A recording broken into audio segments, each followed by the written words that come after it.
Hi everybody, ARCയുടെ overseer civil engineering എക്സാമുകൾക്ക് വേണ്ടിയിട്ടുള്ള ഞങ്ങളുടെ ഫ്രീ ക്ലാസ്സുകൾ ഇന്ന് മുതൽ ആരംഭിക്കുകയാണ്.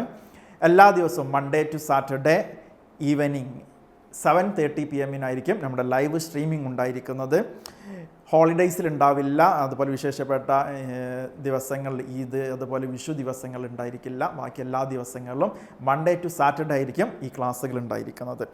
ഈ ഒരു ഫ്രീ ക്ലാസ്സസ് ഞങ്ങൾ കണ്ടക്ട് ചെയ്യാനുള്ള ലക്ഷ്യം എന്ന് പറയുന്നത് ഒരുപാട് സ്റ്റുഡൻസ് ഉണ്ട്. ഇപ്പോൾ ITI കഴിഞ്ഞതും ഡിപ്ലോമ കഴിഞ്ഞിട്ടും അതുപോലെ BTechലൊക്കെ ഒരുപാട് കുട്ടികൾക്ക് ഇതുപോലെ ഹൈ ഫീ ഒക്കെ അഫോർഡ് ചെയ്യാൻ പറ്റാത്ത കുട്ടികളുണ്ടായിരിക്കാം. അവർക്കൊക്കെ ഒരു ഹെൽപ്പ് എന്നുള്ള രീതിയിലാണ് ഈ പ്രോഗ്രാം ARC ആരംഭിച്ചിരിക്കുന്നത്. ഇവിടെ ക്ലാസ്സുകൾ എടുക്കുന്നത്, ഈ പ്ലാറ്റ്ഫോമിൽ ക്ലാസ്സുകൾ എടുക്കുന്നത് ARCയുടെ ഈ ബാച്ചിലെ സ്റ്റുഡൻസ് തന്നെയാണ് എടുക്കുന്നത്. ഞങ്ങളുടെ മെയിൻ ഫാക്കൽറ്റീസ് ആരും എടുക്കുന്നില്ല. സോ എന്നാലും ഏറ്റവും നല്ല ക്ലാസ്സുകളായിരിക്കും നിങ്ങൾക്ക് ലഭിക്കുന്നത്. നിങ്ങൾ ആ ക്ലാസ്സുകൾ കണ്ടാൽ തന്നെ നിങ്ങൾക്ക് മനസ്സിലാകുന്നതാണ്.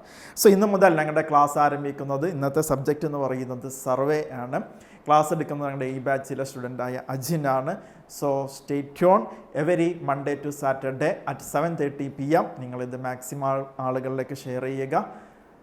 ഞങ്ങളുടെ യൂട്യൂബ് ചാനൽ സബ്സ്ക്രൈബ് ചെയ്യുക. ഓക്കെ.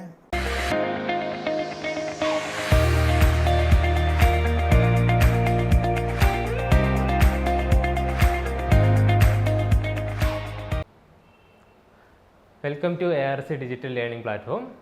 കേരള PSCക്ക് വരുന്ന ചോദ്യങ്ങൾ, കേരള PSCയുടെ സിവിൽ എഞ്ചിനീയറിംഗ് എക്സാമുകൾക്ക് വരുന്ന മെയിനായിട്ടുള്ള ടോപ്പിക്കുകളാണ് നമ്മളിവിടെ കവർ ചെയ്യാൻ പോകുന്നത്. ഓക്കെ, ആദ്യം ഇന്ന് നമ്മൾ നോക്കാൻ പോകുന്നത് സർവേയിങ് ആണ്. ഓക്കെ, സർവേയിങ്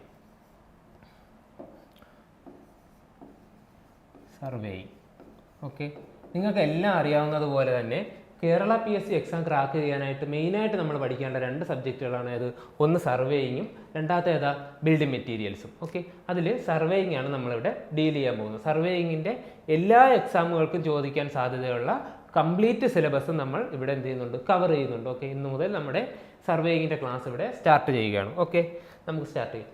ആദ്യമായി നമുക്ക് അതിൻ്റെ ബേസിക്സിൽ നിന്ന് തന്നെ തുടങ്ങാം. സർവേയിങ്ങിനെ കുറിച്ച് നിലവിൽ എനിക്കൊന്നും അറിയില്ല. ആ ഒന്നും അറിയാത്ത ആൾ സർവേയിങ് എന്താണെന്ന് നോക്കി കാണുകയാണ്. ഓക്കെ, ശരി. ഇതാ ഒന്നും അറിയാത്ത, സർവേയിങ്ങിനെ കുറിച്ച് എന്താണെന്ന് അറിയാത്ത നമ്മളിവിടെ നിൽക്കുക. ഓക്കെ, അപ്പോൾ എന്താ സർവേയിങ് എന്ന് പറഞ്ഞാൽ, നമ്മൾ പണ്ട് കണ്ടിട്ടുണ്ടല്ലേ, ഒരാൾ വന്നിട്ട് കുറച്ച് ഇൻസ്ട്രുമെൻ്റ് വെച്ചിട്ട് ഒരു വസ്തുവിൻ്റെ അളവുകൾ എടുക്കുന്ന ഒരു പ്രൊസീജിയർ ഉണ്ടല്ലേ. കുറച്ച് വസ്തു നമുക്കുണ്ട്, അത് അളവ് എടുത്തിട്ട് അത് എത്ര ഉണ്ടെന്നോ അതിൻ്റെ എത്ര ഏരിയ ഉണ്ടെന്നോ ഒക്കെ നമുക്ക് പറഞ്ഞുതരും. ആ ഒരു പ്രൊസീജിയർ നമ്മളിവിടെ നിന്ന് കാണുക. എന്താ, ഞാനിവിടെ ഇങ്ങനെ വെറുതെ നിൽക്കുമായിരുന്നു. അപ്പോൾ എന്ത് ചെയ്യുന്നുണ്ട്, ഒരാൾ അളവെടുക്കാനായിട്ട് വന്നു. ഓക്കെ, ആ ആളുടെ എന്തുണ്ട്, ഒരു ഇൻസ്ട്രുമെൻ്റ് ഉണ്ട്. ഓക്കെ, ഇതാണ് ആ ആൾക്ക് അളവെടുക്കേണ്ട വസ്തു എന്ന് പറയുന്നത്. ആൾക്ക് അളന്നെടുക്കാനുള്ള വസ്തു ഇതാണ്.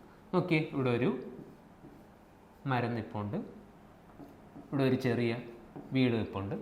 ഓക്കെ, അതാണ് നമ്മുടെ വസ്തു എന്ന് പറയുന്നത്. ഇയാൾ എന്ത് ചെയ്യുന്നു, ഈ ഒരു ഇൻസ്ട്രുമെൻ്റ് കൊണ്ട് ഇവിടെ എന്ത് ചെയ്യുന്നു, കുറച്ച് അളവുകൾ എടുക്കുന്നു അല്ലേ. കുറച്ച് അളവുകൾ മെഷർമെൻറ്റ്സ്, കുറച്ച് അളവുകൾ എടുക്കുന്നു. ഓക്കെ, ഈ അളവെടുത്തിട്ട് എന്ത് ചെയ്യുന്നു, ഈ ആൾ ഇതിൻ്റെ ഒരു ചെറിയ രൂപം എന്ത് ചെയ്യുന്നു, ഒരു പേപ്പറിലേക്ക് വരയ്ക്കുന്നു. ഒരു പേപ്പറിൽ എന്ത് ചെയ്യുന്നു, ഇതിൻ്റെ ഒരു ആ വസ്തുവിൻ്റെ ഒരു ചെറിയ രൂപം വരയ്ക്കുന്നു. എന്നിട്ട് എന്ത് ചെയ്യുന്നു, അത് അതിൻ്റെ ഓണറിൻ്റെ കയ്യിൽ കൊടുക്കുന്നു. ഓക്കെ, ഇതാണ് ആര്, ഓണറിൻ്റെ കയ്യിലേക്ക് ഇത് കൊടുത്തിട്ട് പറയുന്നത് എന്താ, നിങ്ങളുടെ വസ്തു ഒരു 50 സെൻറ്റ് ഉണ്ട്. ഇത്രയാണ് അവിടെ സംഭവിച്ചത്. ഇതാ ഒന്നുകൂടെ നോക്കാം. ഒരാളുണ്ടായിരുന്നു, ആളുടെ ഒരു ഇൻസ്ട്രുമെൻ്റ് ഉണ്ടായിരുന്നു. ആ ആൾ ആ ഇൻസ്ട്രുമെൻ്റ് കൊണ്ടുവന്നിട്ട് നമ്മുടെ വസ്തുവിൻ്റെ കൂടെ നടന്നിട്ട് കുറച്ച് അളവുകൾ എടുക്കുന്നു. ആ അളവെടുത്തതിന് ശേഷം അതൊരു പേപ്പറിലായിട്ട് വരച്ചിട്ട് കൊടുത്ത് പറയുന്നു, എന്താ, നിങ്ങളുടെ വസ്തു 50 സെൻറ്റ് ഉണ്ടെന്ന് പറയുന്നു. ഓക്കെ, ഇത്രയും പ്രൊസീജിയർ ഇതാ ഇവിടെ വന്നപ്പോൾ ഞാൻ കണ്ടത്. ഇവിടെ എന്താണ് സംഭവിച്ചതെന്നോ അതിൻ്റെ ടെക്നിക്കാലിറ്റി എന്താണെന്നോ ഒന്നും നമുക്കറിയത്തില്ല. ശരി, ഇനി ഇവിടെ എന്താണ് സംഭവിച്ചതെന്ന് ടെക്നിക്കലായിട്ട് ഞാനൊന്ന് നോക്കാൻ പോവുകയാണ്. നോക്കിയേ, ഇവിടെ ഒരാൾ വന്നു അല്ലേ, ഒരാൾ വന്നു. ഓക്കെ, ഇവിടെ ഒരു ആൾ വന്നു. ഓക്കെ, ആ ആളാണ് സർവേ ചെയ്തത്. ആ ആളിനെ പറയുന്ന പേരെന്താണ്, ആ ആളിനെ പറയുന്ന പേരാണ് സർവേയർ. ഓക്കെ, ഈ ക്ലാസ് കഴിയുന്നത് വരെ നമ്മളാണ് സർവേയർ. ഓക്കെ, നമ്മളാണ് സർവേയർ.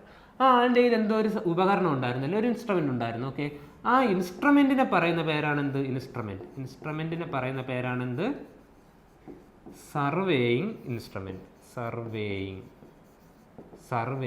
ഇൻസ്ട്രുമെൻ്റ് എന്ന് ആ ഇൻസ്ട്രുമെൻറ്റിനെ പറയുന്നു. ഓക്കെ, ആ ആൾ ഇവിടെ എന്തൊക്കെയോ പ്രൊസീജിയറുകൾ ചെയ്തിട്ടാണ് ഈ അളവുകൾ എടുത്തത് അല്ലേ?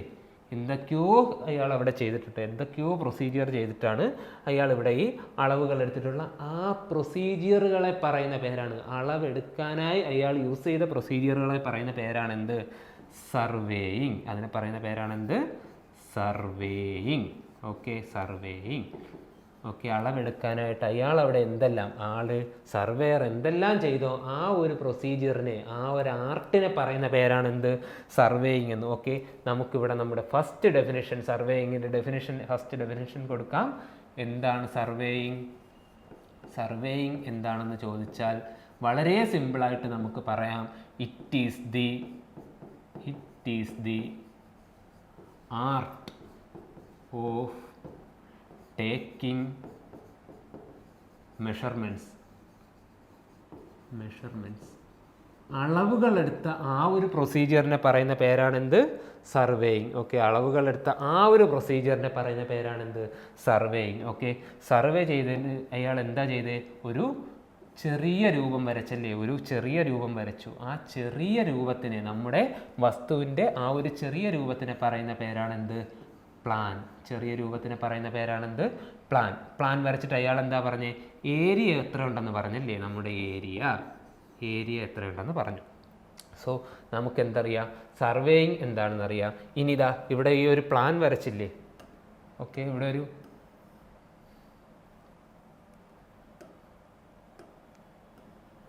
ഒരു പ്ലാൻ വരച്ചില്ലേ? അതാണെന്ത്? സർവേയിങ്ങിൻ്റെ ഒബ്ജക്റ്റീവ് എന്ന് പറയുന്നത്. Objective of surveying. Objective of surveying എന്ന് ചോദിച്ചാൽ വളരെ സിമ്പിളായിട്ട് നമുക്ക് എന്താ പറയാൻ പറ്റുന്നത്? To prepare plan. Okay, to prepare plan. എന്താണ് പ്ലാൻ എന്നൊക്കെ നമുക്കിനി നോക്കാം. ഓക്കെ, സർവേയിങ്ങിൻ്റെ ബേസിക് ഡെഫിനിഷനായി, അതിൻ്റെ ഒബ്ജക്റ്റീവ് എന്തെന്നായി. എന്താണ് സർവേയിങ് എന്നുള്ളതിൻ്റെ ഡെഫിനിഷൻ നമ്മൾ പഠിച്ചു. It is the art of taking measurements. എന്താണ് അതിൻ്റെ ഒബ്ജക്റ്റീവ് എന്നും പഠിച്ചു. പ്രിലിമിനറി ഒബ്ജക്റ്റ്, ഏറ്റവും ബേസിക് ആയിട്ടുള്ള ഒബ്ജക്റ്റാണ് നമ്മൾ പറഞ്ഞത്, പ്ലാൻ വരയ്ക്കാനായിട്ട്. എന്നിട്ട് എന്ത് ചെയ്തു? നമ്മൾ ഏരിയ കാൽക്കുലേറ്റ് ചെയ്തു അല്ലേ? To calculate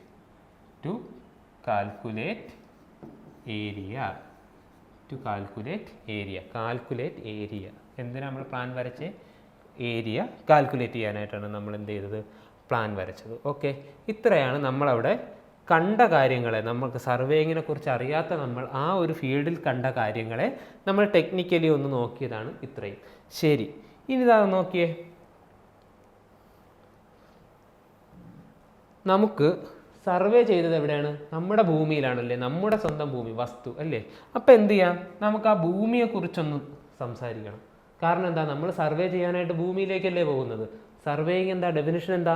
art of taking മെഷർമെൻറ്റുകൾ എടുക്കുന്നതാണ് എന്ത്? സർവേയിങ് എന്ന് പറയുന്നത്. അപ്പം നമുക്ക് എന്ത് ചെയ്യാം? ഭൂമിയുടെ കുറച്ച് അളവുകൾ, കുറച്ച് മെഷർമെൻറ്റ്സ് എന്താണെന്ന് നമുക്ക് നോക്കാം. ഓക്കെ, ശരി. ഞാൻ എന്താ കൺസിഡർ ചെയ്യാൻ പോണേ? എർത്തിനെ ഒന്ന് കൺസിഡർ ചെയ്യാൻ പോവുകയാണ്. എർത്ത്. ഓക്കെ, ആദ്യം നമ്മൾ എന്താ വിചാരിച്ചിരുന്നത്? എർത്ത് എന്ന് പറയുന്ന ഭൂമി പരന്നതാണെന്ന് വിചാരിച്ചിരുന്നത് അല്ലേ? പിന്നെ നമ്മൾ എന്ത് മനസ്സിലാക്കി? അത് ഉരുണ്ടതാണെന്ന് മനസ്സിലാക്കി.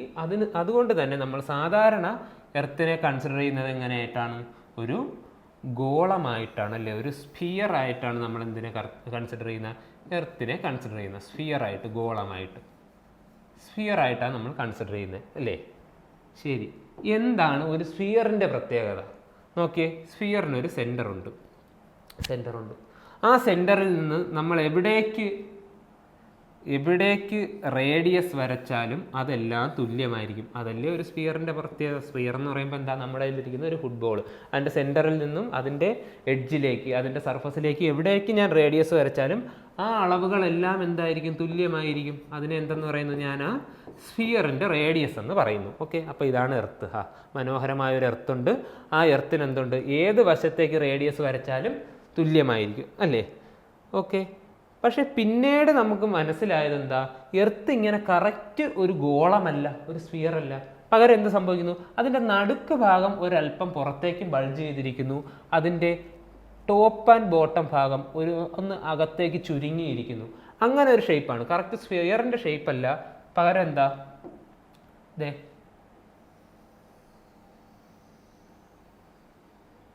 നടുക്ക് ഭാഗം ഒരല്പം ബൾജ് ചെയ്തിട്ട്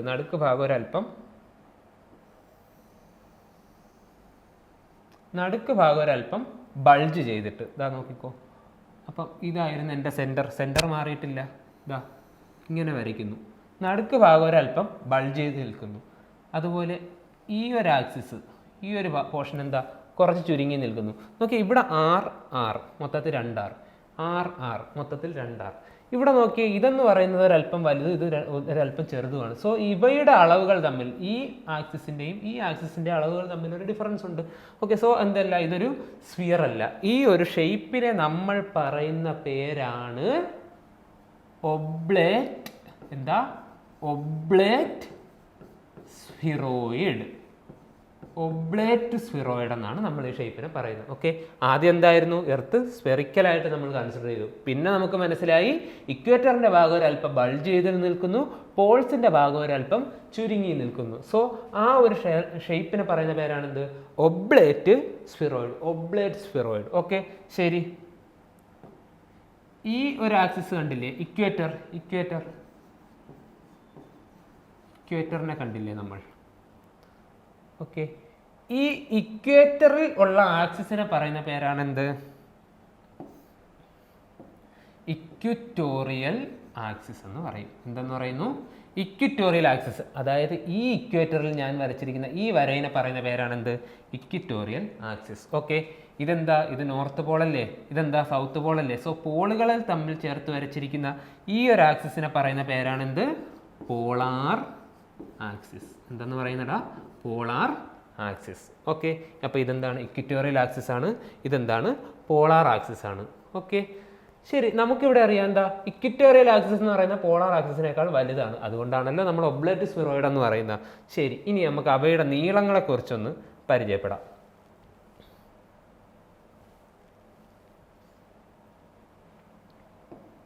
നോക്കിയേ, ഈ ഇക്വിറ്റോറിയൽ ആക്സിസ് ഈ സ്ഫിയറിന്റെ ഇക്വിറ്റോറിയൽ ആക്സിസിനേക്കാൾ കുറച്ച് വലുതാണ് അല്ലേ?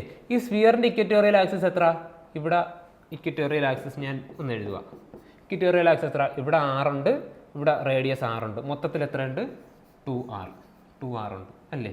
ശരി, ഇവിടെ ഞാൻ ഇക്വിറ്റോറിയൽ ആക്സിസിനെ കുറിച്ച് എഴുതുകയാണ്. Equatorial axis. ഓക്കെ, ഈ ഇക്വിറ്റോറിയൽ ആക്സിസിനേക്കാൾ കുറച്ചുകൂടി വലുതാണ് ഒബ്ലേറ്റ് സ്ഫിറോയിഡിൻ്റെത് അല്ലേ? അവിടുത്തെ ഇക്വിറ്റോറിയൽ ആക്സിസ് എത്ര? 2R പ്ലസ് കുറച്ചുകൂടി വലുതാണ്. അവിടെ നമ്മളൊരു സംഖ്യ കാണാതെ പഠിക്കണം. അത് 16 കിലോമീറ്റർ ആണ്. എത്രയാണ്? 16 കിലോമീറ്റർ ആണ്. Okay, equatorial axis 2R plus 16 kilometre ആണ്. നമ്മൾ എന്തിനാണ് അങ്ങനെ പഠിക്കുന്നത്? പറഞ്ഞു തരാം. 2R പ്ലസ് 16 കിലോമീറ്റർ ആണ്.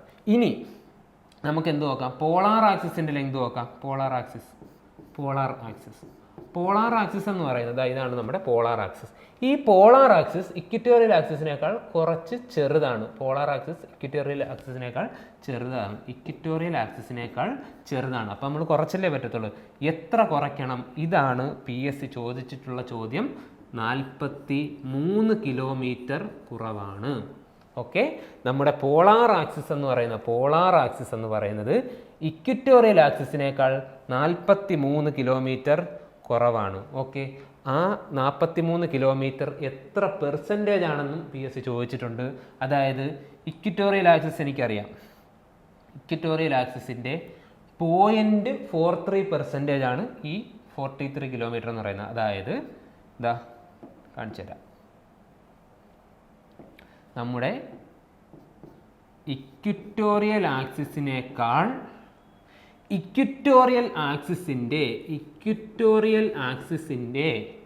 ഈ 43 കണ്ടില്ലേ? ഇതിനെ തിരിച്ചെഴുതുക.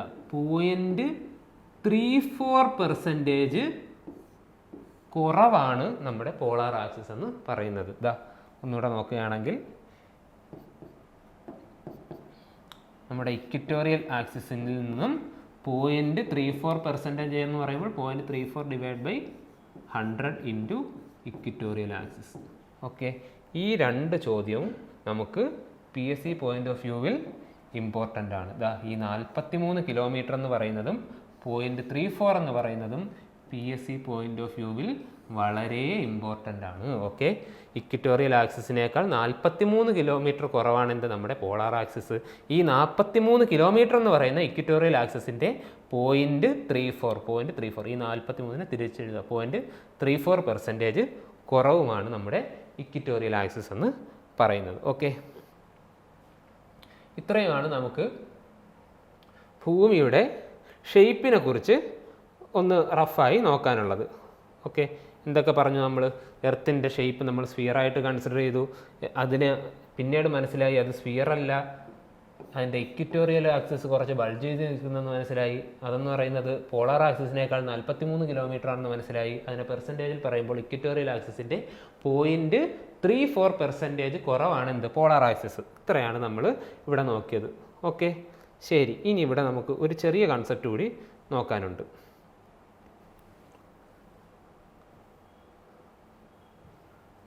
ഇതാ നോക്കിയേ, ആദ്യം നമ്മൾ പറഞ്ഞു ഇതൊരു സ്ഫിയർ ആണെന്ന്. പിന്നെ നമ്മൾ പറഞ്ഞു എന്താ, ഇതൊരു ഒബ്ലേറ്റ് സ്ഫിറോയിഡ് ആണെന്ന്.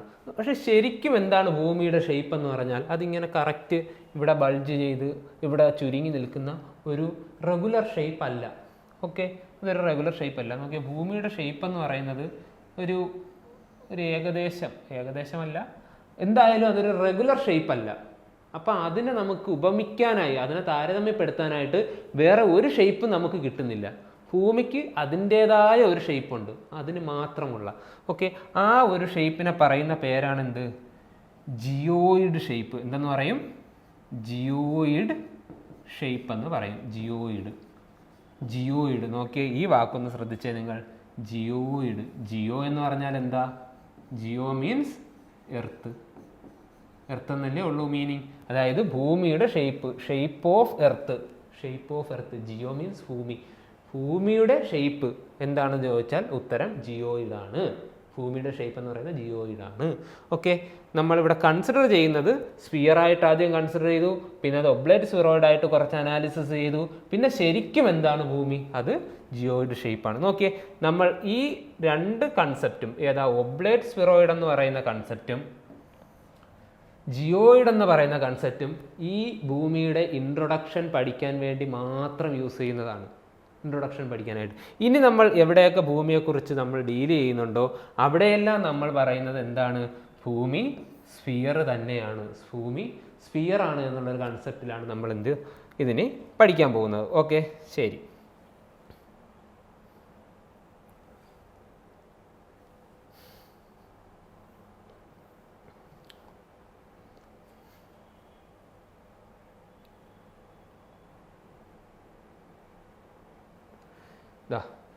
ഇനി വീണ്ടും നമുക്ക് എന്ത് ചെയ്യാം, നമ്മുടെ ആ ഒരു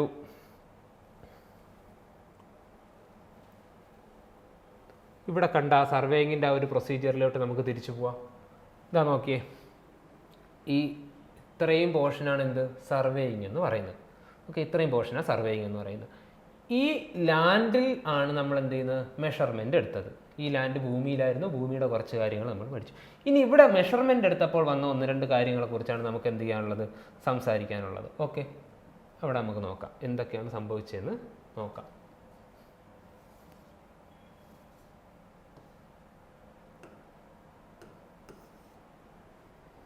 ശരി,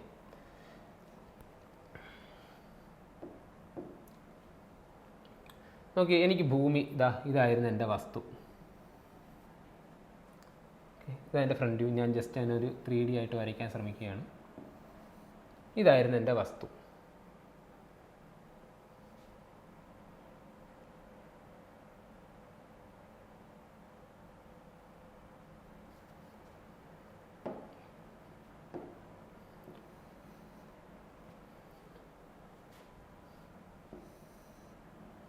ഓക്കെ, ഇതായിരുന്നു എൻ്റെ വസ്തു. ഇവിടെ ആയിരുന്നു നമ്മുടെ ആ മരം ഉള്ളത്. ഓക്കെ, ഇതിൻ്റെ ഇപ്പുറത്തേക്കൊക്കെ വേറെ ആരുടെയൊക്കെയോ വസ്തുവുണ്ട്.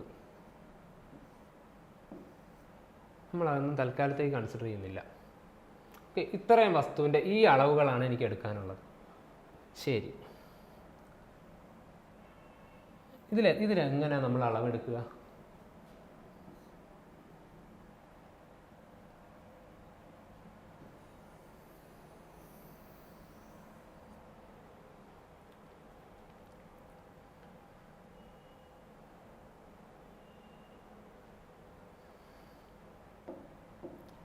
നമുക്ക് ആ വസ്തുവിൻ്റെ അളവെടുക്കണം. നമ്മൾ മേലിൽ കണ്ട ആ വസ്തുവിൻ്റെ അളവെടുക്കണം.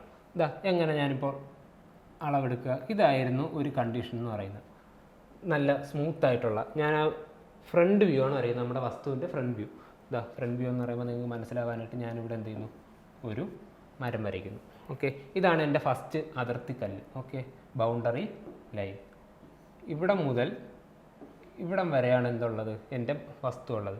എനിക്ക് ഈ അളവാണ് എടുക്കാനുള്ളത്. ഈ അളവെടുക്കണം. അതിനായിട്ട് ഞാൻ എന്തോ ഒരു അളവെടുക്കുന്ന ഇൻസ്ട്രുമെൻ്റ് കൊണ്ടുവന്ന് ഞാനിവിടെ ഈ അളവെടുത്തു. ഓക്കെ, പ്രശ്നമൊന്നുമില്ല. നിങ്ങളിവിടെ നിൽക്കുക, ഇവിടെ നിങ്ങൾ നിൽപ്പുണ്ട്, അല്ലെങ്കിൽ സർവേയറോ അവിടെ നിൽപ്പുണ്ട്. ഈ സർവേയർ ഈ അളവെടുത്തു, പ്രശ്നമില്ല. ശരി, ഇനി വേറെ ഒരു കണ്ടീഷൻ ഞാൻ സൈറ്റിൽ ഫേസ് ചെയ്തത്, എൻ്റെ വസ്തു ഇങ്ങനെ കിടക്കുകയാണ്, ഒരു ചരിവിലുണ്ട്, ഒരു ചരിവിലാണ്. അപ്പം ചരിവ് മനസ്സിലാക്കാനായിട്ട് ഞാൻ അതേ മരം തന്നെ ഇവിടെ വരയ്ക്കുന്നു. മരം നേരെ തന്നെ നിൽക്കുകയാണ്. നിങ്ങൾ നിൽക്കുന്നത് എവിടെയാണ്? സർവേയർ ഇവിടെ നിൽപ്പുണ്ട്. ഈ വസ്തുവിൻ്റെ അളവെടുക്കണം. ഇവിടെ നിന്ന് അങ്ങോട്ട് കുഴപ്പമില്ല, സ്ട്രൈറ്റ് പോർഷനാണ്. ഇവിടെ നിന്ന് ഇങ്ങോട്ടും കുഴപ്പമില്ല, സ്ട്രൈറ്റ് പോർഷൻ. ഈ ഒരു കണ്ടീഷനാണ് ഇവിടെ വരുന്നതും ഈ ഒരു കണ്ടീഷനാണ് ഇവിടെ വരുന്നതും. ഞാൻ ഇതിൻ്റെ അളവെടുത്ത്, അതായത് സ്ട്രൈറ്റ് പോർഷൻ്റെയൊക്കെ അളവെടുത്ത് വെച്ചിട്ടുണ്ട്. എൻ്റെ ചോദ്യം, അല്ലെങ്കിൽ ഞാൻ അവിടെ ഫേസ് ചെയ്തത്, ഈ ചരിവിൻ്റെ അളവ് ഞാൻ എങ്ങനെ എടുക്കും? ഈ ഒരു സ്ലോപ്പ്ഡ് ഗ്രൗണ്ടിൻ്റെ അളവ് ഞാൻ എങ്ങനെ എടുക്കും? ഓക്കെ, ഇവിടെ ഞാനിവിടെ ഒരു ചെയിനോ ടേപ്പോ എന്തെങ്കിലും വെച്ചിട്ട് ഇങ്ങനെ ഒരു അളവെടുത്തു. ഇവിടെയും ഞാൻ അതേപോലെ അളവെടുത്തു. പക്ഷെ ഇവിടെ എങ്ങനെ അളവെടുക്കും? കാരണം ഞാൻ ഇവിടെ ഇങ്ങനെ ചെയിൻ പിടിച്ചിട്ട് അല്ലെങ്കിൽ ടേപ്പ് പിടിച്ചിട്ട് ഇങ്ങനെ അളവെടുക്കുകയാണെങ്കിൽ എനിക്ക് കിട്ടുന്ന അളവെന്ന് പറയുന്നത് ഈ ഒരളവാണ്. ശ്രദ്ധിച്ചോണേ, ഈ ഒരളവാണ് എനിക്ക് അവിടെ കിട്ടുന്നത്. ഓക്കെ, ഈ രണ്ട് ലൈനുകൾ തമ്മിൽ എന്തെങ്കിലും ഡിഫറൻസ് ഉണ്ടോ? നോക്കിയേ, ഇതെന്ന് പറയുന്നത് ഒരു ഹൊറിസോണ്ടൽ ലൈനാണ് അല്ലേ? Horizontal line. ഇതെന്ന് പറയുന്നത് എന്താണ്? ഒരു ഹൊറിസോണ്ടൽ ലൈനാണ്. പക്ഷേ ഇതെന്ന് പറയുന്നത് എന്താണ്? ഒരു ഇൻക്ലൈൻഡ് ലൈനാണ്. അപ്പോൾ എനിക്ക് രണ്ട് ഓപ്ഷനാണുള്ളത്. ഒന്നുകിൽ എനിക്ക് ഈ ഇൻക്ലൈൻഡ് ലൈനിൻ്റെ ലെങ്ത് എടുക്കാം, അല്ലെങ്കിൽ ഞാൻ എന്ത് ചെയ്യാം, എങ്ങനെയോ ഇവിടെ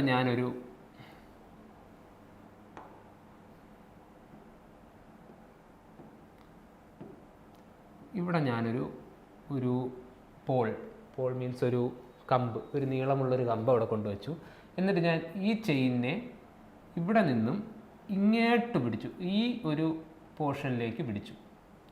ഓക്കെ, എനിക്കിതാ ഒന്നുകിൽ എ എന്ന് പറയുന്ന അളവെടുക്കാം, അല്ലെങ്കിൽ ബി എന്ന് പറയുന്ന അളവെടുക്കാം. ഏതളവാണ് ഞാൻ ഇവിടെ എടുക്കാനുള്ളത്? നോക്കിയേ, ഈ അളവ് ഹൊറിസോണ്ടലാണ്, ഈ അളവും ഹൊറിസോണ്ടലാണ്. സോ ഇവിടെ ഒരു ഇൻക്ലൈൻഡ് ലൈൻ എടുക്കുകയാണെങ്കിൽ ആ ഹൊറിസോണ്ടൽ ലൈനുകളുമായി മാച്ച് ആകില്ല. സോ ഞാൻ എടുക്കാനുള്ള അളവ് ഏതളവാണ്? ഈ അളവാണ്. ഓക്കെ, സ്ലോപ്പ്ഡ് ഗ്രൗണ്ട് ആയാലും നമ്മൾ എടുക്കാനുള്ളത് അതിൻ്റെ ഹൊറിസോണ്ടൽ ലെങ്ത് ആണ്. എന്താണ് നമ്മൾ എടുക്കാനുള്ളത്? ഞാൻ പറഞ്ഞ വാക്കെന്താ? ഹൊറിസോണ്ടൽ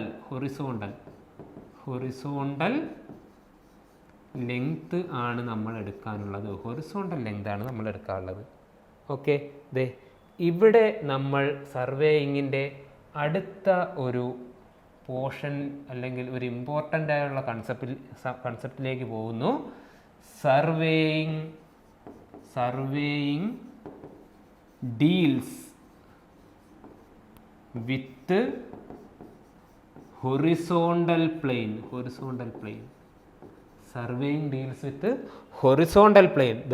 ഈ ഒരു കൺസെപ്റ്റിൽ നിന്ന് നിങ്ങളത് മനസ്സിലാക്കിയെടുക്കുക. നമ്മൾ ഒരിക്കലും ഇൻക്ലൈൻഡ് ലെങ്തുകളല്ല മെഷർ ചെയ്യാനുള്ളത്, ഹൊറിസോണ്ടൽ ലെങ്തുകൾ വേണം മെഷർ ചെയ്യാനുള്ളത്. ഓക്കെ, ഹൊറിസോണ്ടൽ ചരിവാണെങ്കിൽ കൂടി നമ്മൾ എന്ത് ചെയ്യുക? ഇങ്ങനെ ചരിച്ച് അളവെടുക്കാതെ അതിൻ്റെ ഹൊറിസോണ്ടൽ പ്രൊജക്ഷൻ എടുക്കുക.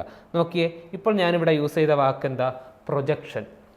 Horizontal projection. അതെന്താ സംഭവം? അതെന്ന് വെച്ചാൽ ഈ ഒരു ലെങ്ത് ഇതിനെ ഞാൻ താഴേക്ക് മാറ്റി വരയ്ക്കാം.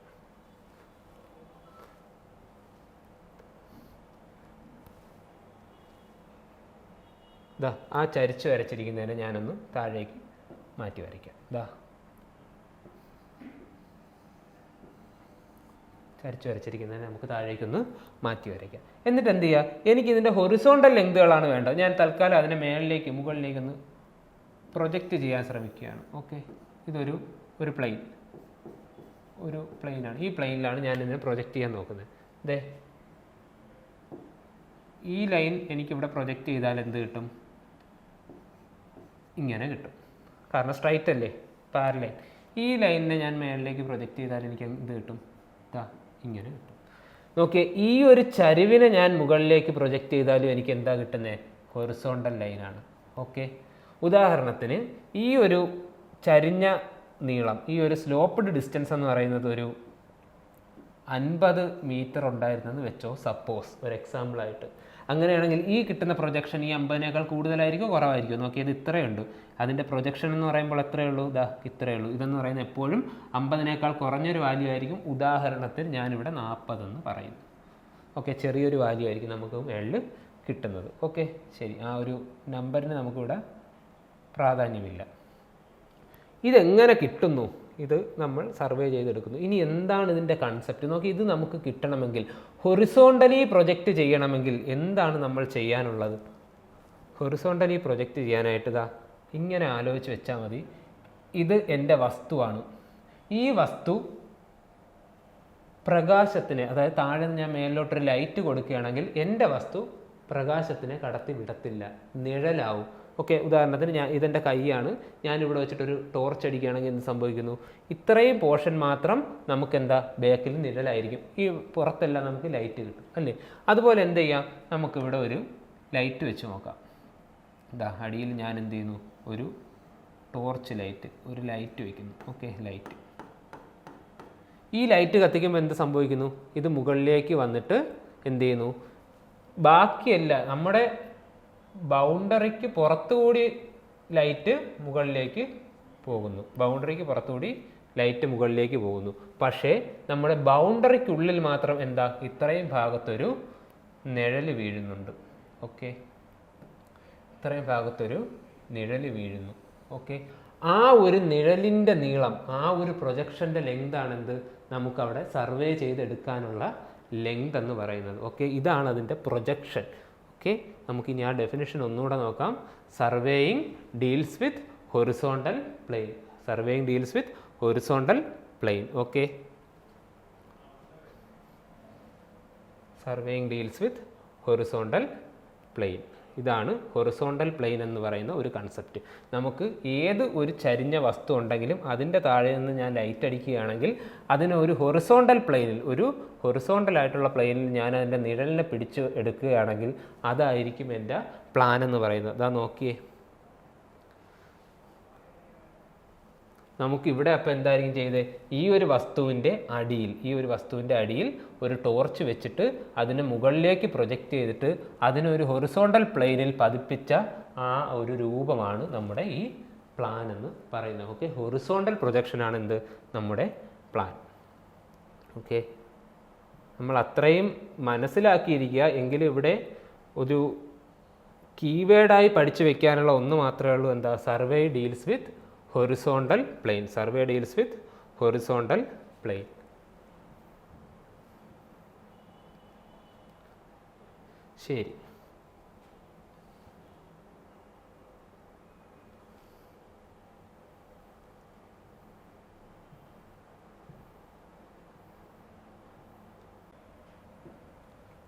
ശരി, ഇനി നമുക്ക് ഇതിൻ്റെ തൊട്ടടുത്ത ഒരു കൺസെപ്റ്റിലേക്ക് പോകാം.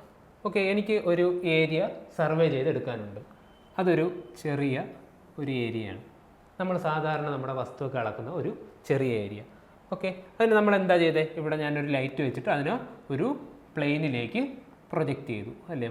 ഞാനൊരു ഹൊറിസോണ്ടൽ പ്ലെയിനിലേക്ക് ഞാൻ പ്രൊജക്റ്റ് ചെയ്തിട്ട് അതിൻ്റെ ലെങ്ത് ഇപ്പോൾ ഒരു 40 മീറ്ററോ 50 മീറ്ററോ എത്രയായിട്ട് ഞാൻ എന്ത് ചെയ്തു? അതിനെ പ്രൊജക്റ്റ് ചെയ്തെടുത്തു. ഓക്കെ,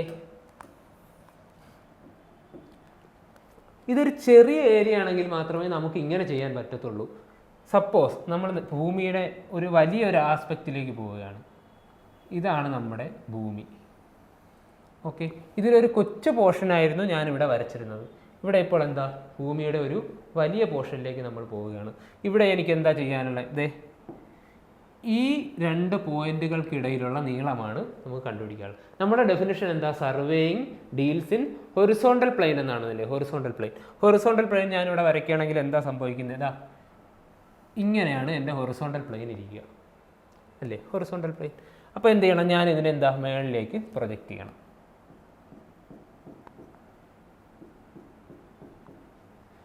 ഇതാ നോക്കിയാൽ ഭൂമിയുടെ ഈ രണ്ട് പോയിന്റുകൾ എന്ന് പറയുന്നത് ഭയങ്കരമായ ഒരു ഡിസ്റ്റൻസിൽ കിടക്കുന്ന ഒരു പോയിന്റുകളാണ്, രണ്ട് പോയിന്റുകളാണ്. അതിനെ ഞാൻ മുകളിലേക്ക് പ്രൊജക്റ്റ് ചെയ്യുമ്പോൾ ഇങ്ങനെ സ്ട്രൈറ്റ് ആയിട്ട് പ്രൊജക്റ്റ് ചെയ്യുകയാണെങ്കിൽ ഈ ഒരു സ്ട്രൈറ്റ് ഡിസ്റ്റൻസും ഈ ഒരു കർവ്ഡ് ഡിസ്റ്റൻസും തമ്മിൽ നല്ല ഒരു ഡിഫറൻസ് ഉണ്ടാവും. കാരണം എന്താ? അതാ നോക്കി, ഇവിടെ ഈ ഒരു ചെറിയ പോർഷനിൽ നമ്മൾ ഇവിടെ നോക്കുമ്പോഴത്തേക്ക് ഹൊറിസോണ്ടൽ ലെങ്ത് എന്ന് പറയുന്നത് ഭൂമിയുടെ ലെങ്തും ഈ ഹൊറിസോണ്ടൽ ലെങ്തും ഏകദേശം സെയിം ആണ്. പക്ഷേ ഒരു വലിയ ഒരു പോർഷൻ ഭൂമിയുടെ കർവ് നമ്മൾ കൺസിഡർ ചെയ്യുമ്പോഴേക്കും ഈ ഒരു കർവ്ഡ് ഡിസ്റ്റൻസും അതിൻ്റെ ഹൊറിസോണ്ടൽ പ്രൊജക്ഷനും തമ്മിലുള്ള ഡിഫറൻസ് എന്ന് പറയുന്നത് വളരെ വലിയൊരു ഡിഫറൻസ് ആണ് നമുക്ക് വരുന്നത്. അപ്പോൾ എന്ത് ചെയ്യാം? നമുക്ക് ഈ ഒരു പ്ലെയിനിന് പകരം ഭൂമിക്ക് പാരലലായി ഞാൻ എന്ത് ചെയ്യേണ്ടി വരും? ഒരു പ്ലെയിനിനെ കൺസിഡർ ചെയ്യേണ്ടി വരും. ഇതേ പ്രൊജക്ഷൻ ഞാൻ അവിടെ ചെയ്യുകയാണെങ്കിൽ ഈ ഒരു ലൈനിന് ഇതേ നോക്കിയാൽ നമ്മുടെ ഭൂമിയുടെ ഇത്രയും പോർഷൻ ഈ ഒരു ലൈനിന് ഏകദേശം സമാനമായ ഒരു ലൈൻ നമുക്ക് എന്ത് ചെയ്യാൻ പറ്റും? ഈ ഒരു കർവ്ഡ് സർഫസിൽ നമുക്ക് പ്രൊജക്റ്റ് ചെയ്യാൻ പറ്റും. നോക്കിയേ, ഇവിടെ എൻ്റെ ഭൂമി, ഇവിടെ എൻ്റെ വസ്തു, ഇവിടെ എൻ്റെ ഭൂമി എന്ന് പറയുന്നത് എന്താണ്? ഒരു പ്ലെയിൻ സർഫസ് ആണല്ലേ? പ്ലെയിൻ സർഫസ് ആണ്. ഇവിടെ നോക്കിയ ഭൂമി വലിയൊരു ഏരിയ ഉണ്ട്, അതെന്ന് പറയുന്നത് പ്ലെയിൻ അല്ല. സോ എന്താണ്? കർവ്ഡ് ആണ്. കർവ്ഡ്. ഓക്കെ, ഭൂമി കർവ്ഡ് ആണ്. ഓക്കെ, ചെറിയ ഒരു ഏരിയ ആണ് നമുക്ക് അളക്കാനുള്ളതെങ്കിൽ നമുക്ക് ഈ പ്ലെയിനും ഹൊറിസോണ്ടലായിട്ട് വെക്കാൻ പറ്റും. സോ ചെറിയൊരു ലെസ്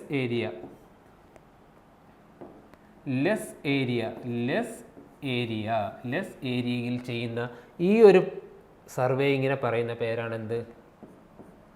പ്ലെയിൻ സർവേയിങ്. നോക്കിയേ, ഇവിടെ ഭൂമി ഒരു കർവാണ് എന്ന് കൺസിഡർ ചെയ്തുകൊണ്ട് ഞാൻ ചെയ്ത ആ സർവേയിങ്ങിനെ പറയുന്ന പേരാണ് ഭൂമിയുടെ കർവേച്ചർ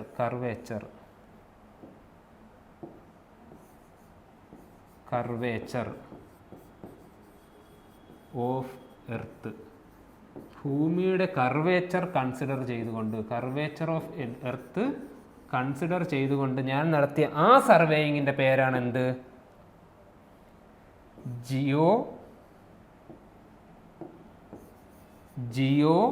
ജിയോഡെറ്റിക് സർവേയിങ്. ഓക്കെ, നോക്കാം.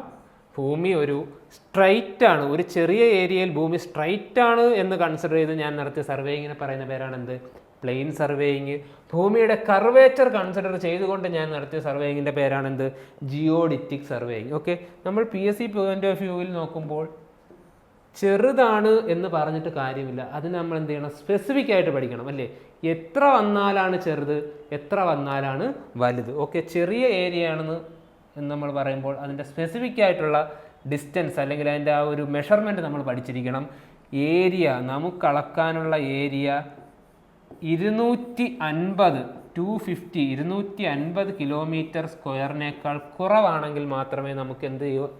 പ്ലെയിൻ സർവേ യൂസ് ചെയ്യാൻ പറ്റത്തുള്ളൂ. ഓക്കെ, തിരിച്ചു പറയുകയാണെങ്കിലോ, നമുക്ക് സർവേ ചെയ്യാനുള്ള ഏരിയ 250 കിലോമീറ്റർ സ്ക്വയറിനേക്കാൾ കൂടുതലാണെങ്കിൽ ഞാൻ ഏത് സർവേ ചെയ്യണം? ജിയോഡിറ്റിക് സർവേ ചെയ്യണം. ഓക്കെ, നമുക്ക് അളക്കാനുള്ള ഏരിയ 250 കിലോമീറ്റർ സ്ക്വയറിനേക്കാൾ കുറവാണെങ്കിൽ, നോക്കി ഈ 250 കിലോമീറ്റർ സ്ക്വയർ നിങ്ങളൊന്ന് ഇമാജിൻ ചെയ്ത് നോക്കിയേ. 250 കിട്ടണം. ഓക്കെ, തൽക്കാലം ഞാൻ അതിനെ ഒരു റെക്റ്റാങ്കിൾ ആയിട്ടാണ് കൺസിഡർ ചെയ്യാൻ പോകുന്നത്. റെക്റ്റാങ്കിൾ ആണ് എൻ്റെ ഏരിയ എന്ന് പറയുന്നത്. ഓക്കെ, 250 ഈ ഏരിയ, ഇതല്ലേ നമ്മുടെ ഏരിയ എന്ന് പറയുന്നത്. ഈ ഏരിയ എത്ര? 250 കിലോമീറ്റർ സ്ക്വയർ കിട്ടണം അല്ലേ? സപ്പോസ് ഈ റെക്റ്റാങ്കിളിൻ്റെ നീളം 25 കിലോമീറ്റർ. നിങ്ങളൊന്ന് ആലോചിച്ച് നോക്കിയേ. നിങ്ങൾ ഇരിക്കുന്ന സ്ഥലത്ത് നിന്ന് നിങ്ങൾ സ്ട്രൈറ്റ് ആയിട്ട് 25 കിലോമീറ്റർ യാത്ര ചെയ്യുകയാണ്. ഓക്കെ, അപ്പം നിങ്ങൾ എവിടെ? ഒരു സ്ഥലത്തെത്തി. അവിടെ നിന്ന് എത്ര കിലോമീറ്റർ നിങ്ങൾ പെർപെൻഡിക്കുലർ ആയിട്ട് യാത്ര ചെയ്യണം? 10 കിലോമീറ്റർ. 10 കിലോമീറ്റർ. ഒന്നുകൂടെ പറയാം, നിങ്ങൾ ഇരിക്കുന്ന സ്ഥലത്ത് നിന്ന് സ്ട്രൈറ്റ് ആയിട്ട് 25 കിലോമീറ്റർ യാത്ര ചെയ്യുന്നു. അവിടെ നിന്ന് പെർപെൻഡിക്കുലർ ആയിട്ട് നിങ്ങൾ 10 കിലോമീറ്റർ. ഒന്ന് ആലോചിച്ച് നോക്കുക, എത്ര ദൂരം വരുന്നുണ്ടെന്ന് നോക്കുക. 10 കിലോമീറ്റർ പോകുന്നുണ്ട്. അപ്പോൾ എത്രയായി? 20 ഏരിയ. അപ്പോൾ നമുക്കിവിടെ ഏരിയ എത്ര വരുന്നുണ്ട്? ഏരിയ എന്താ കണ്ടുപിടിക്കാനുള്ള? Length into width. ഓക്കെ, എത്ര? 25 × 10 എത്ര വരുന്നുണ്ട്? 250 കിലോമീറ്റർ സ്ക്വയർ വരുന്നുണ്ട്. ഓക്കെ, അതായത് 25 കിലോമീറ്റർ നീളവും 10 കിലോമീറ്റർ വീതിയുമുള്ള ഒരു വസ്തു അളക്കണമെങ്കിൽ മാത്രം നിങ്ങൾ എവിടെ പോയാൽ മതി? ജിയോഡറ്റിക് സർവേയിലേക്ക് പോയാൽ മതി. ഓക്കെ, അത്രയും വലിയ അളവുകളൊന്നും നമുക്ക് സാധാരണ ഡെയിലി ലൈഫിൽ ഉണ്ടാകാറില്ല. സോ നമ്മൾ മിക്കവാറും ഡീൽ ചെയ്യുന്ന എന്ത് തന്നെയായിരിക്കും? ഈ ഒരു പ്ലെയിൻ സർവേയിങ് എന്ന് പറയുന്ന ഒരു കൺസെപ്റ്റ് ആയിരിക്കും നമ്മൾ ഡീൽ ചെയ്യുക. ഓക്കെ, ശരി. ഇതാണ് പ്ലെയിൻ സർവേയും ജിയോഡറ്റിക് സർവേയും ഏരിയ തമ്മിലുള്ള ഡിഫറൻസ്. ഓക്കെ, ഇനി ഞാനിവിടെ നിൽക്കുകയാണ്.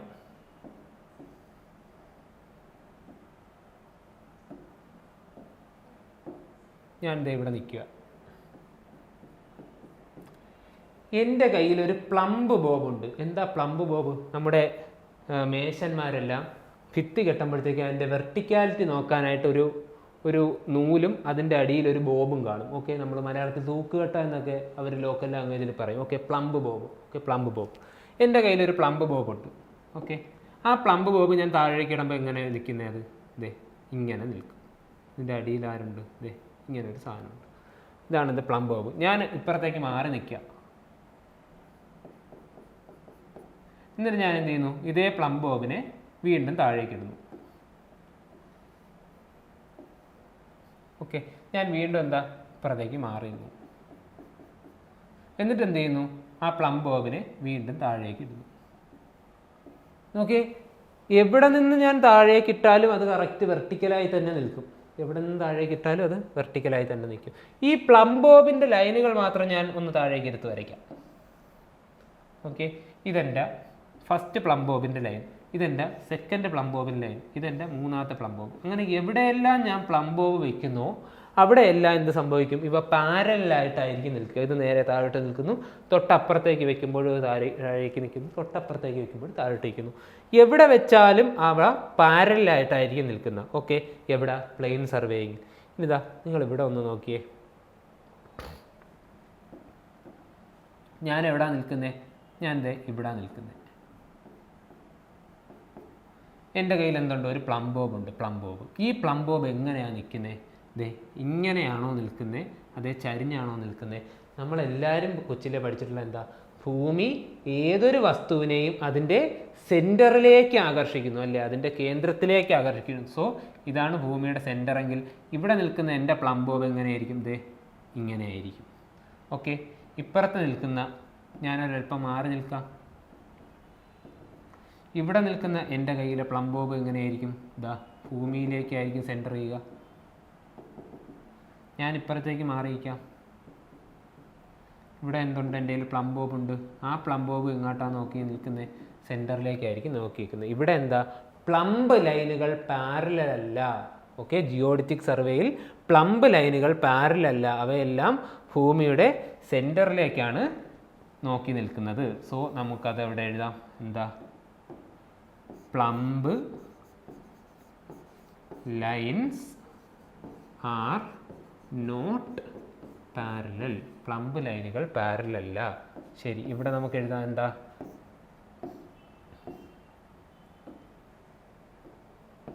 Plumb lines are parallel. Plumb lines are parallel. ശരി, ഇനി നോക്കിയേ. ശരി, ഇനി നമുക്ക് എന്ത് ചെയ്യാം? ആ ഭൂമിയുടെ ഒറിജിനൽ സ്ഫെറിക്കൽ ഷേപ്പ് ഞാനൊന്ന് കൺസിഡർ ചെയ്യാം. ഓക്കെ, ഇതാണ് എൻ്റെ ഭൂമിയുടെ സ്ഫെറിക്കൽ ഷേപ്പ്. അതിൽ 3 പോയിന്റ് ഞാൻ കൺസിഡർ ചെയ്യാണ്. ഓക്കെ,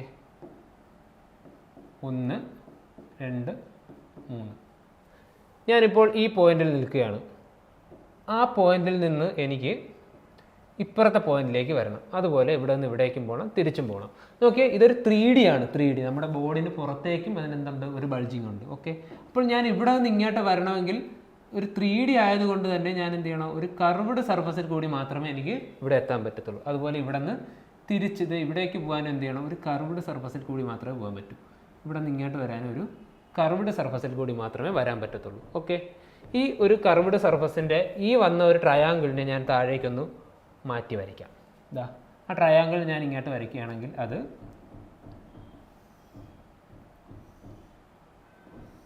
ഇങ്ങനെയാണ് ഇരിക്കുന്നത്. ആ ട്രയാങ്കിളിനെ ഞാനൊരു പേപ്പറിൽ, ഒരു പ്ലെയിൻ ആയിട്ടുള്ള പേപ്പറിൽ ഞാൻ പ്രൊജക്റ്റ് ചെയ്തെടുക്കുമ്പോൾ അതെനിക്ക് ഇങ്ങനെയാണ് കിട്ടുന്നത്. നോക്കിയേ, ഈ ട്രയാങ്കിൾ സാധാരണ നമ്മൾ വരയ്ക്കുന്ന ട്രയാങ്കിളൊക്കെ എങ്ങനെ സ്ട്രെയിറ്റ് ലൈൻ ആണല്ലേ. ഈ ഒരു ട്രയാങ്കിൾ സ്ട്രെയിറ്റ് ലൈൻ അല്ല. ഞാൻ ഇതിനെ എന്ത് ചെയ്യുന്നു, ഒരു സ്ട്രെയിറ്റ് ലൈൻ കൊണ്ട് ഇങ്ങനെ കണക്ട് ചെയ്യുന്നു. ഓക്കെ, ശരി. ഇനി നമ്മുടെ പ്ലെയിൻ സർവേയിങ്, ജിയോഡിറ്റിക് സർവേയിങ് കൺസെപ്റ്റിലേക്ക് പോവാം. നോക്കിയേ, ഈ മഞ്ഞ വര നമ്മൾ ഭൂമിയെ കർവായിട്ട് കൺസിഡർ ചെയ്ത് വരച്ചതാണ്. ഭൂമിയെ കർവായിട്ട് കൺസിഡർ ചെയ്തിട്ട് ഞാൻ വരച്ച വരയാണേത്, ആ മഞ്ഞ വര, ആ മഞ്ഞ ട്രയാങ്കിൾ. ഓക്കെ, അപ്പോൾ അത് ഏത് സർവേയിങ്ങിലെ ട്രയാങ്കിളാണ്? അത് കർവേച്ചർ കൺസിഡർ ചെയ്യുന്ന സർവേയിങ്ങിലെ ട്രയാങ്കിളാണ്. സോ അതെന്ന് പറയുന്നത് ജിയോഡിറ്റിക് സർവേയിങ്ങിലെ ട്രയാങ്കിളാണ്. ഓക്കെ, ആ ട്രയാങ്കിൾ എന്ന് പറയുന്നത് ജിയോഡിറ്റിക് സർവേയിങ്ങിലെ ട്രയാങ്കിളാണ്. ജിയോഡിറ്റിക് സർവേയിങ്ങിലെ ട്രയാങ്കിളാണ്. ആ ട്രയാങ്കിളിൻ്റെ പേരാണെന്ത്? Spherical triangle. എന്താ സ്ഫെറിക്കൽ ട്രയാങ്കിൾ എന്ന് പറയുന്നത്? സ്ഫെറിക്കൽ, നോക്കിയാൽ അതിൻ്റെ സൈഡുകൾ സ്ഫിയറിൻ്റെ പാർട്ടാണ് അല്ലേ. നമ്മൾ ആ ഭൂമിയിൽ കൂടെ നടന്നു വരണമെങ്കിൽ എന്താ, സ്ഫിയറിൽ കൂടിയാണ് നമ്മൾ നടക്കാനുള്ളത്. സോ സ്ഫിയറിൻ്റെ പാർട്ടായ ട്രയാങ്കിളിനെ പറയുന്ന പേരാണെന്ത്? Spherical triangle. നോക്കിയേ, നമ്മൾ സ്ട്രൈറ്റ് ലൈനായിട്ട് കൺസിഡർ ചെയ്യുന്ന, ഭൂമിയുടെ കർവേച്ചർ കൺസിഡർ ചെയ്യാതെ വരച്ച ആ ട്രയാങ്കിൾ എന്ന് പറയുന്നത് പ്ലെയിൻ സർവേയിങ്ങിൻ്റെ പാർട്ടാണ്. എന്തിൻ്റെ? പ്ലെയിൻ സർവേയിങ്ങിലല്ലേ നമ്മൾ കർവേച്ചർ കൺസിഡർ ചെയ്യാത്തത്. സോ ആ ട്രയാങ്കിൾ പ്ലെയിൻ സർവേയിങ്ങിൻ്റെ പാർട്ടാണ്. സോ ആ ഒരു ട്രയാങ്കിളിനെ പറയുന്ന പേരാണെന്ത്? Plane triangle. ഓക്കെ, ഇവിടുത്തെ പോയിന്റ് ഇതാണ്. പ്ലെയിൻ സർവേയിങ്ങിൽ നമ്മൾ യൂസ് ചെയ്യുന്ന ട്രയാങ്കിൾ പ്ലെയിൻ ട്രയാങ്കിളും ജിയോഡിറ്റിക് സർവേയിങ്ങിൽ യൂസ് ചെയ്യുന്ന ട്രയാങ്കിൾ സ്ഫെറിക്കൽ ട്രയാങ്കിളും ആയിരിക്കും. ഇനി എന്താണ് ഈ സ്ഫെറിക്കൽ ട്രയാങ്കിളിൻ്റെ പ്രത്യേകത? നോക്കിയ സ്ഫെറിക്കൽ ട്രയാങ്കിളിൻ്റെ ഇൻറ്റീരിയർ ആംഗിളുകൾ കാണുന്നുണ്ടോ നിങ്ങൾ? ദേ ഇവിടെ ഒരു ഇൻറ്റീരിയർ ആംഗിളുണ്ട്, ഇവിടെ ഒരു ഇൻറ്റീരിയർ ആംഗിളുണ്ട്, ഇവിടെ ഒരു ഇൻറ്റീരിയർ ആംഗിളുണ്ട്. ആ ഇൻറ്റീരിയർ ആംഗിളുകളുടെ സം എടുക്കുമ്പോൾ 180 ഡിഗ്രിയേക്കാൾ കൂടുതൽ വരും. ഈ സാധാ ട്രയാങ്കിളിൻ്റെ, നമ്മുടെ പ്ലെയിൻ ട്രയാങ്കിളിൻ്റെ ഇൻറ്റീരിയർ ആംഗിളിൻ്റെ സം എത്രയാണ് നമുക്കറിയാം. എത്രയാണ്?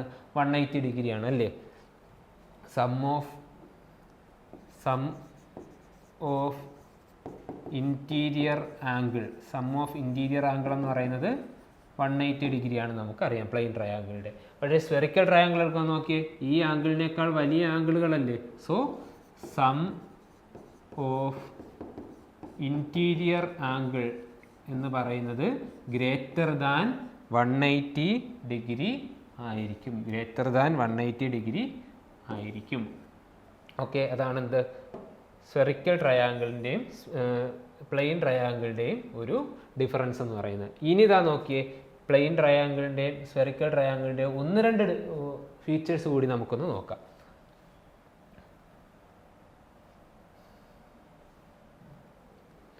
നോക്കിയേ, ഈ ഒരു പോർഷൻ, ഈ ഒരു പോർഷൻ മാത്രം ഞാനൊന്ന് മാറ്റി വരയ്ക്കുകയാണ്.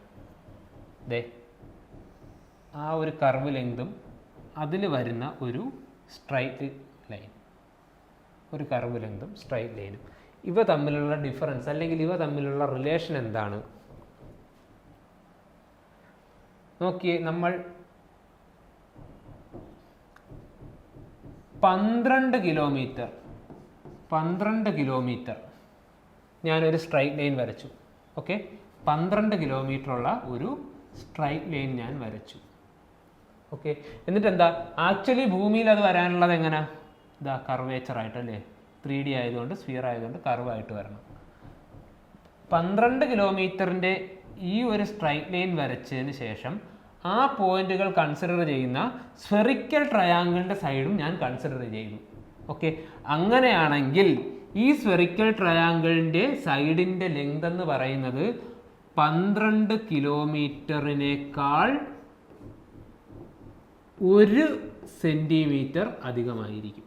1 സെൻറ്റിമീറ്റർ, വെറും 1 സെൻറ്റിമീറ്റർ. നോക്കിയേ, 12 കിലോമീറ്റർ ഞാൻ സ്ട്രൈറ്റ് ആയിട്ട് നടക്കുന്നതിന് പകരം ഞാൻ 12 കിലോമീറ്റർ ജിയോഡിറ്റിക് സർവേ ആണ് ചെയ്യുന്നതെങ്കിൽ ആ ഒരു നീളം, ആ 2 പോയിന്റുകൾ തമ്മിലുള്ള ഡിസ്റ്റൻസ് എന്ന് പറയുന്നത് 12 കിലോമീറ്റർ പ്ലസ് 1 സെൻറ്റിമീറ്റർ ആയിരിക്കും. 12 കിലോമീറ്റർ പ്ലസ് 1 സെൻറ്റിമീറ്റർ ആയിരിക്കും. ഓക്കെ, ഇനി ഒരു കാര്യം കൂടി നമുക്ക് നോക്കാം. ആ ഒരു ട്രയാങ്കിൾ, ഇതെൻ്റെ പ്ലെയിൻ ട്രയാങ്കിൾ, പ്ലെയിൻ സർവേയിങ്ങിൽ ഞാൻ യൂസ് ചെയ്ത പ്ലെയിൻ ട്രയാങ്കിൾ. ഇത് ജിയോഡിറ്റിക് സർവേയിങ്ങിൽ ഞാൻ യൂസ് ചെയ്ത എൻ്റെ spherical triangle. Okay, spherical triangle. നോക്കിയേ, ഈ ഒരു ട്രയാങ്കുലർ ഏരിയ ഞാൻ കൺസിഡർ ചെയ്യുന്ന ഈ ഒരു ഏരിയ 195 കിലോമീറ്റർ സ്ക്വയർ ആണ്. എത്രയാണ്? 195 കിലോമീറ്റർ സ്ക്വയർ. 195 കിലോമീറ്റർ സ്ക്വയർ ഉള്ള ഈ ഏരിയയിൽ ഞാൻ എന്ത് ചെയ്യുന്നു? ആ 2 ട്രയാങ്കിളിനെ ഒന്ന് സ്പ്ലിറ്റ് ചെയ്ത് വരയ്ക്കാം. ആ ഒരു പ്ലെയിൻ ട്രയാങ്കിൾ, ഞാൻ എൻ്റെ സ്ഫെറിക്കൽ ട്രയാങ്കിൾ, ഓക്കെ, പ്ലെയിൻ സർവേയിങ്ങിൻ്റെ ട്രയാങ്കിളും ജിയോഡിറ്റിക് സർവേയിങ്ങിൻ്റെ ട്രയാങ്കിളും ഞാനിവിടെ കൺസിഡർ ചെയ്തു. ഓക്കെ, എന്നിട്ട് ഞാൻ എന്ത് ചെയ്യുന്നു? ഇതിൻ്റെ ഇൻറ്റീരിയർ ആംഗിളുകളുടെ സം എടുക്കുന്നു. Okay, sum of interior angle.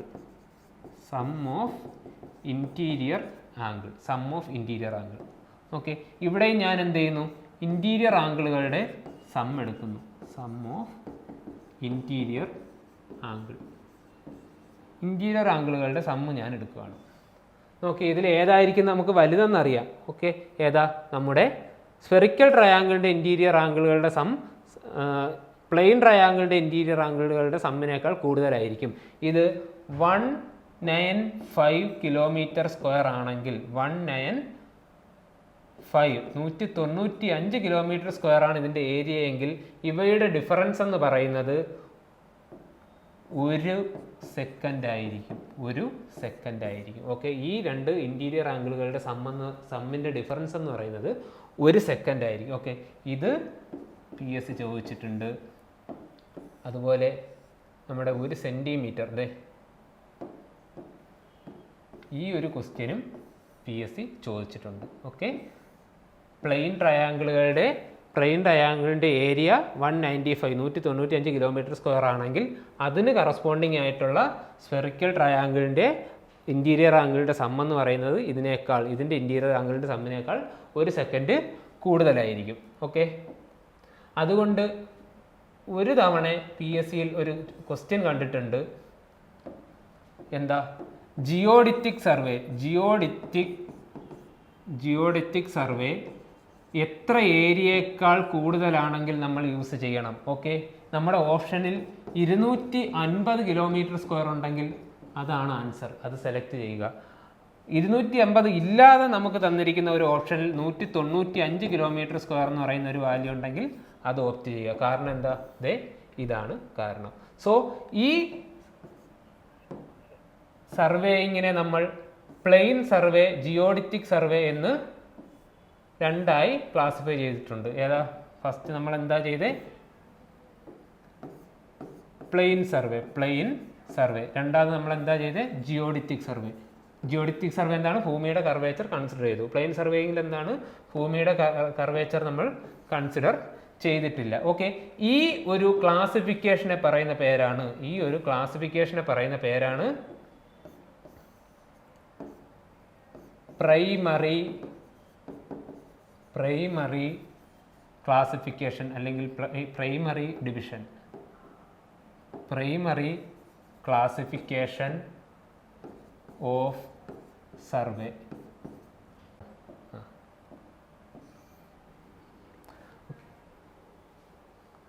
Primary ക്ലാസിഫിക്കേഷനാണ് നമ്മളിപ്പോൾ നോക്കിയത്.